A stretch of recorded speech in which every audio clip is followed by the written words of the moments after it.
The book's pages fluttered to the beginning once again, faster than before, and he fell. The clouds parted over the Isles of Boreas. It was time to choose. The rebellion was in trouble. Ravens were scouting for the secret rebel base. They needed a game changer. Pieces of the Sky Ripper had surfaced, or so a scholar in the mountains had told him. Surely the weapon that banished the lost gods could defeat the Emperor. Also, a temple had risen out of empty desert, as tempting as it was to explore ancient mysteries. There was a war going on, and also, his old friend Lapino needed rescuing. Of course, Renato had a pretty strong suspicion that Lapino had betrayed the rebellion. But could Renato really leave an old friend to the Ravens?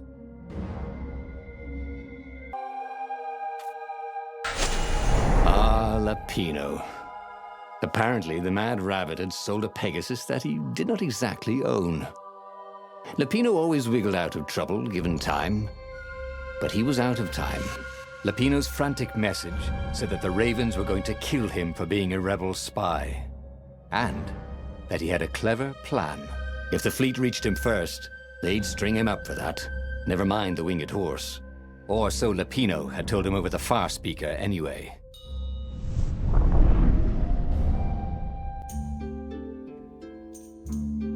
Lapino had apparently managed to confuse the judge by arguing that he hadn't actually stolen a winged horse. He'd only sold it.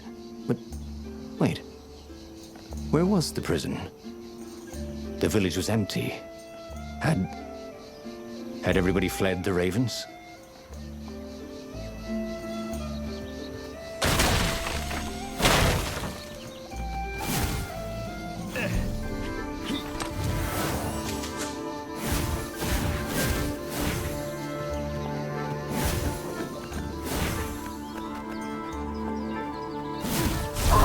Long live the Emperor! Called the Ravens.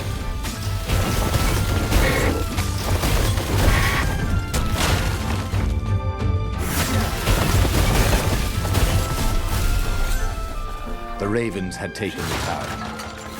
Renato had seen villages emptied like this. All the people taken away to be sacrificed in the Emperor's secret rituals. Renato hoped the people were just hiding.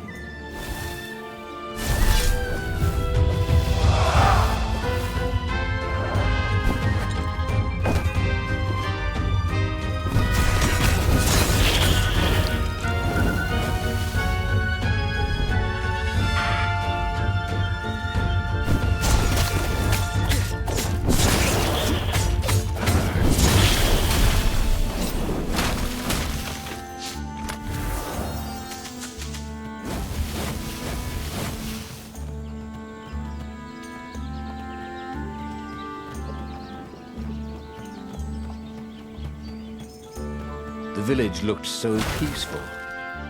Were the villagers hiding somewhere? Of course not. No matter how much he searched, he would only find ravens here.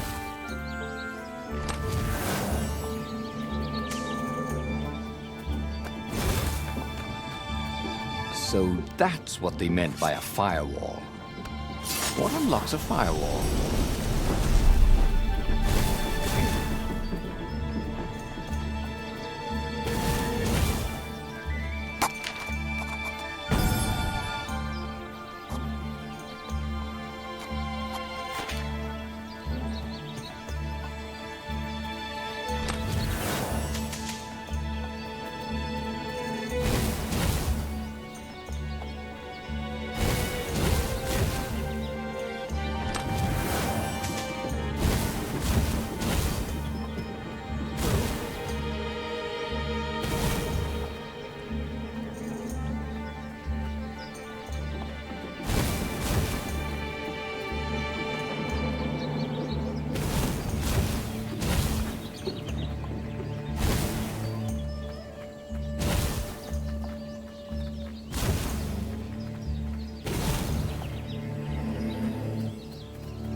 Interrupted story time. Caught the lead raven. Now we'll never find out how it ended.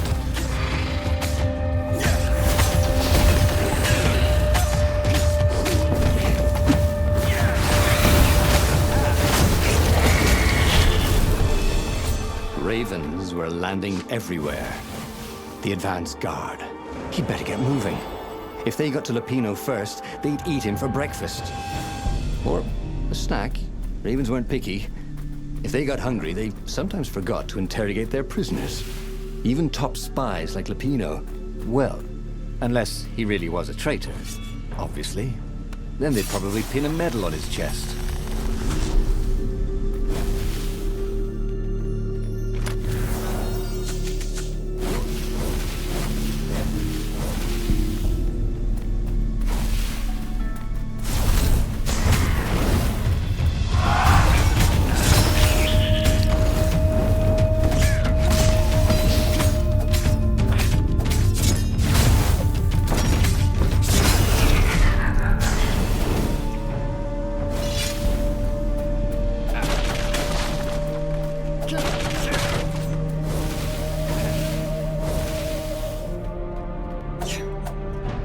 Dirty and bloody, Renato finally reached Lupino.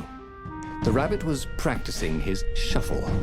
Renato recognized the cards. It was Lupino's favorite deck.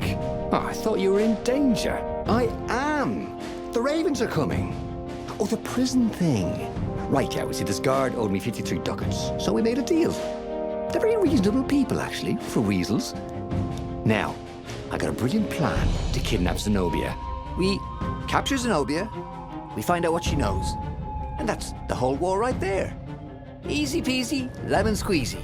Capture the Emperor's greatest general, who happened to also be a deadly sorcerer, and, oh, his only daughter? That would be worth it. And it would be nice to see her. He'd always had a soft spot for her. And he felt sure she had one for him. On the other hand, he could still get to the core of the Sky Ripper, even if he couldn't get the whole thing. It must have great power.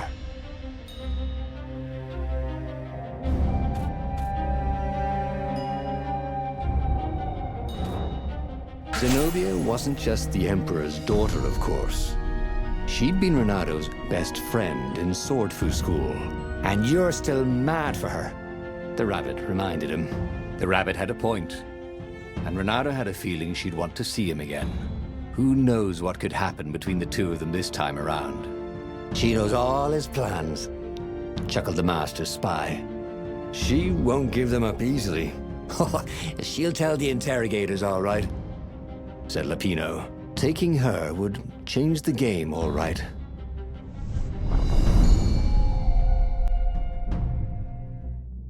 The city was already under Zenobia's control. I had to admire her efficiency. Renato shivered at the thought of Zenobia at the mercy of the interrogators. Could he really turn her over to them? But this was war. It wasn't meant to be pretty.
was Lupino urging him to capture Zenobia?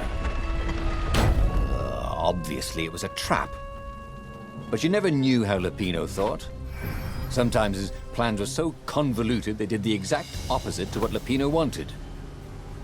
And there must be some way to play on that, Renato thought. Renato hated gogglers. It freaked him out to cut them.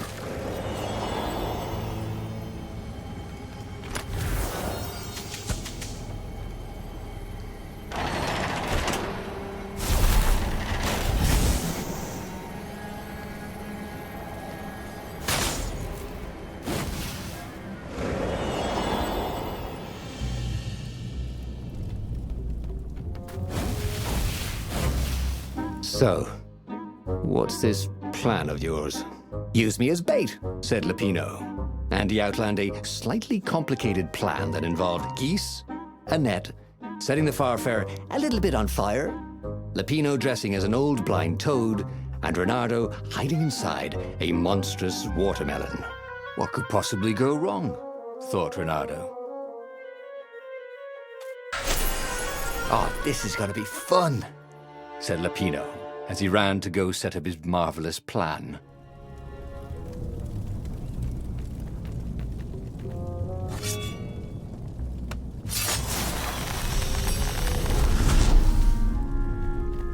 Right, who wants to die first?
Renato felt dubious about the whole plan. With every step, he was waiting for it all to go horribly wrong. But against all odds, Lupino's idiotic plan worked. Zenobia's ravens ran off after the geese, the net dropped, and Renato jumped out of the watermelon and put his sword to Zenobia's throat. "Renato," she said, "are those new scars? They look good on you. You never returned my velvet jacket. It was my favorite. You look stupid in velvet. Ah, what does an imperial princess know about style?" Oh, get a room, you two, said Lupino, probably sensing the chemistry. But the fleet was coming on fast, so they took Zenobia east, over the Nexus. She'd vanished from Swordfu School, from his life, without even saying goodbye, without ever telling him she was the Emperor's adopted daughter. Renato was aware of her feelings. Maybe this was a bad idea, but was he letting his own feelings get the better of him?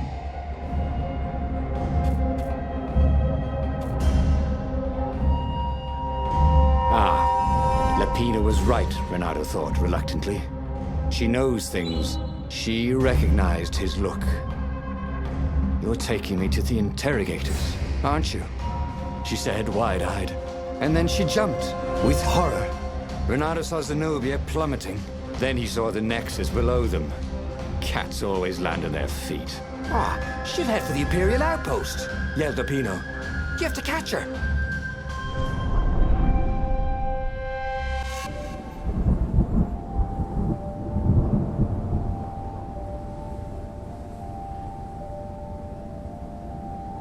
Cats can run faster, but foxes can run longer.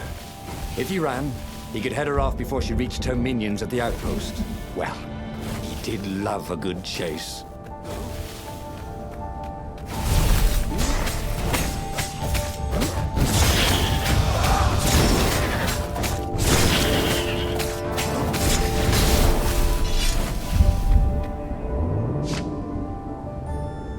This is the view, he thought.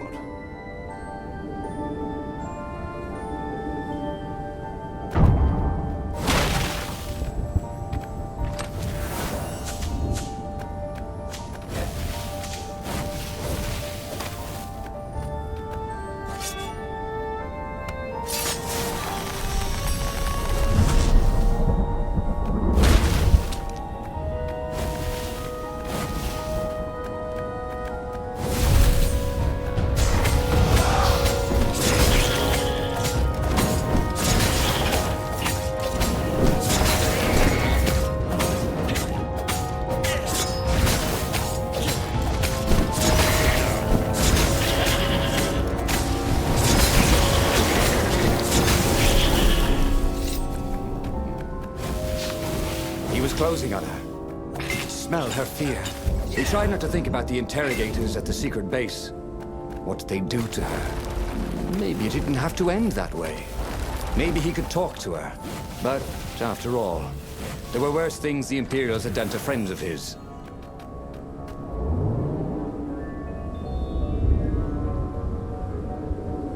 It did not matter how outnumbered the rebellion was. The secret Zenobia held could level the playing field. Code, password. She could wreak havoc with just a few whispers to a far speaker.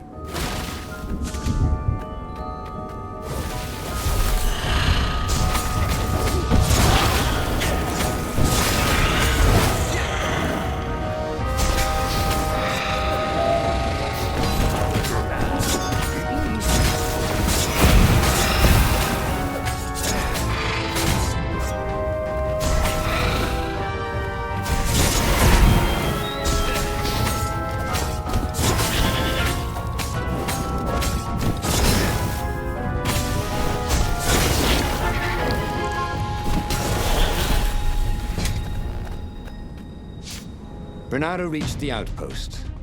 The Imperials there were no match for him. Soon after, Zenobia limped up the path. When she realized he was already in front of her, she didn't even try to run. "Oh, you left without saying goodbye." Again, he said, "Please, you're enjoying this a little too much," she said, shaken. "Oh, spare us the chit-chat, would you?" said Lapino as he shackled her hands so she couldn't throw spells. "She knows all his plans." All the way back to the Farfarer, Lapino nagged Renato about how the interrogators would pry all the intel out of Zenobia. How that would turn the tides in the imminent battle. All they had to do was take her to the rebel secret base. Renato didn't like to think about what the interrogators would do to her. Couldn't he just talk to her?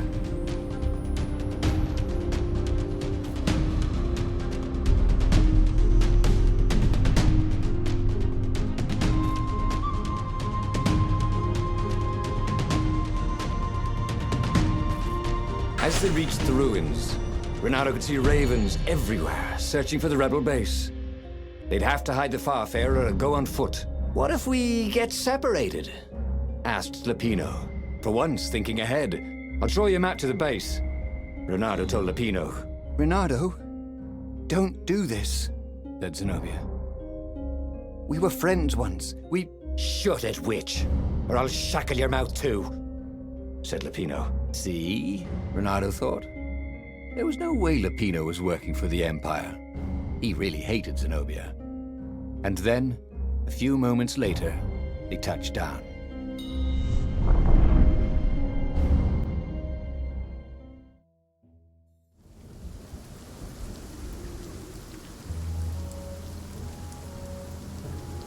As Lapino pulled Zenobia off the Farfarer, Renato readied himself for the battle ahead. "I'm sorry I nicked your jacket," she said. "It's just... oh, God. It's stupid, but it smelled like you." "What?" he said, confused. "Then... why didn't you ride? Why didn't you far speak?" "Oh, save the romantic nostalgia. Let's go!" shrieked Lapino. So Renato launched himself down the path to the secret base.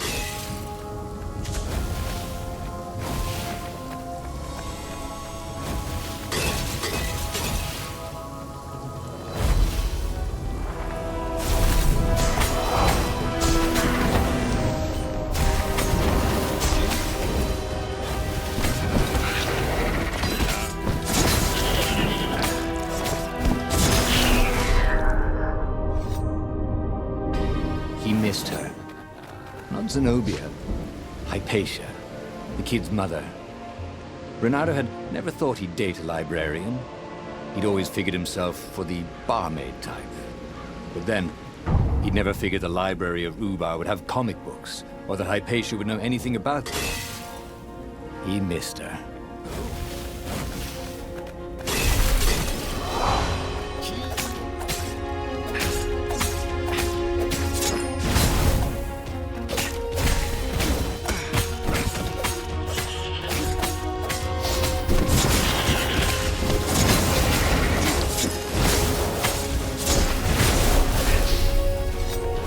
Walking Zenobia to the rebel secret base, where she would be interrogated.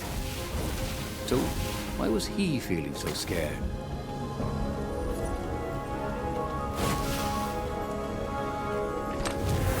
Who leaves these chests everywhere? Wondered Renato. We should send him a thank you note.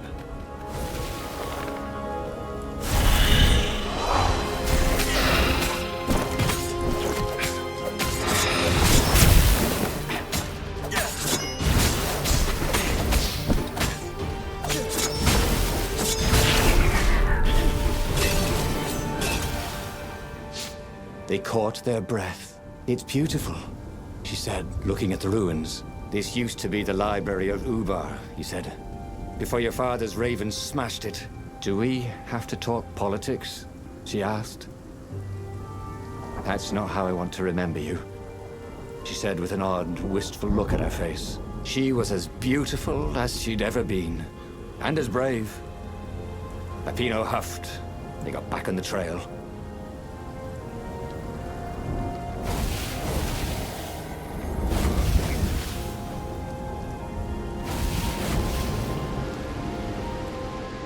What did you do if one of these platforms stalled?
Long stairs. So he was close to the rebel base. It was on fire. So far, so good.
As they made their way to the secret rebel base, Renato felt strange. Zenobia was his prisoner, yet somehow she felt more like an old friend. He wanted to tell her all his secrets, but suddenly the ruins lit up with thousands of fireworks. There was a thunderous roar and dust rose. The caves were collapsing. The caves! You've been playing me? Renato said, and he stared at Zenobia. I'm sorry, she said, and she seemed almost embarrassed. Then everything went dark. When Renato came to, he had a terrible headache. Also, Zenobia's sword was at his throat. And her shackles were gone. So was Lupino. The terrible thing is, he said, I really have missed you. Now that we've destroyed the rebellion, would you consider becoming an advisor to the Emperor's daughter? I'm no one's servant. Everybody serves. Even if it's only destiny. I like to choose my own destinies, he said. The whole point of a destiny is you can't choose. Oh, never mind, she said. Look, if I see you again, I'll have to kill you. He watched her ship soar away. He would see her again, he decided. Even if he had to fight his way across the entire fleet.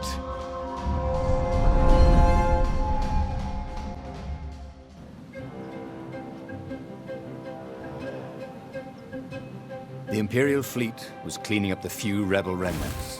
For only a moment, he thought about running.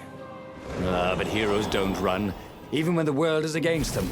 Even when their cause is hopeless, and their efforts futile, and pointless, and useless, and death painful and guaranteed. He's decided to stop thinking for a while. Renato had a feeling that was the back door to something. But what?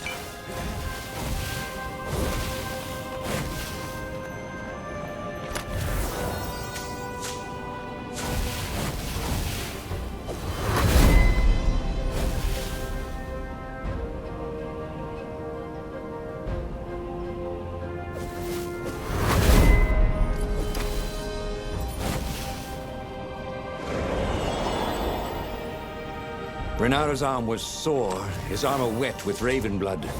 He was tired of death. But death was not yet tired of him.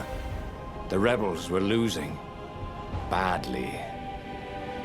In some other universe, Renato thought, he and Zenobia had left sword fu school together, taken other names and sailed off into the mists. But not this Zenobia, and not him. For him, there was nothing to do but forge ahead. Kill the Emperor and end this.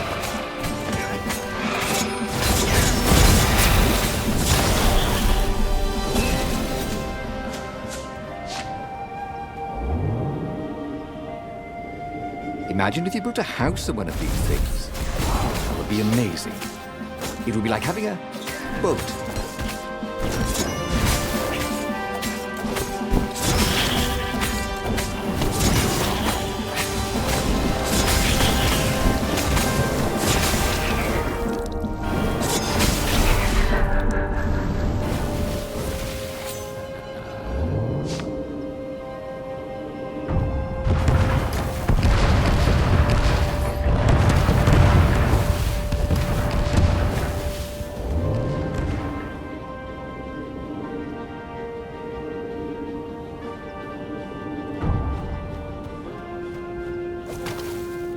Soon he'd confront the Emperor.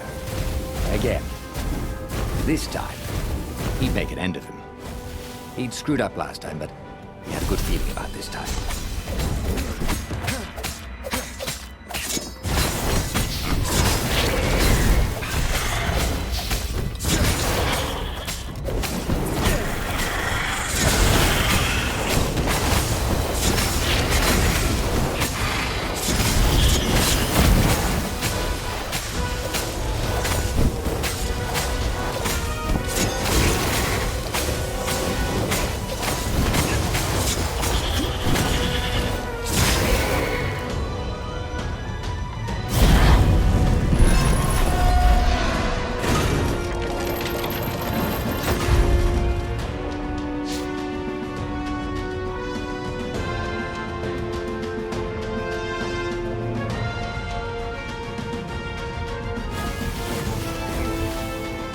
last, he reached the Emperor's ship.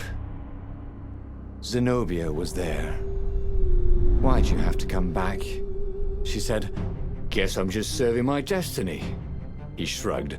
"You don't even know what that word means," she said. "Do you ever wonder if things have been different all the time?" she said, and drew her sword. In the end, Bernardo lay bleeding out on the deck. Zenobia sat by his side, upset. "What are you so upset about?" he asked. "You wouldn't understand. Why didn't you tell me you were going to leave school? I was afraid you'd convince me not to." "I guess I'll have to buy you a drink in the halls of the Valiant then," he told her, and then he was gone. He should go back to some of the choices he'd faced before. Maybe there were new paths that had opened up, like those doors he was opening up all over the map that took him to new treasures and around his enemies. And he hadn't learned anything new this time. He'd done the same thing twice, yet expected a different outcome.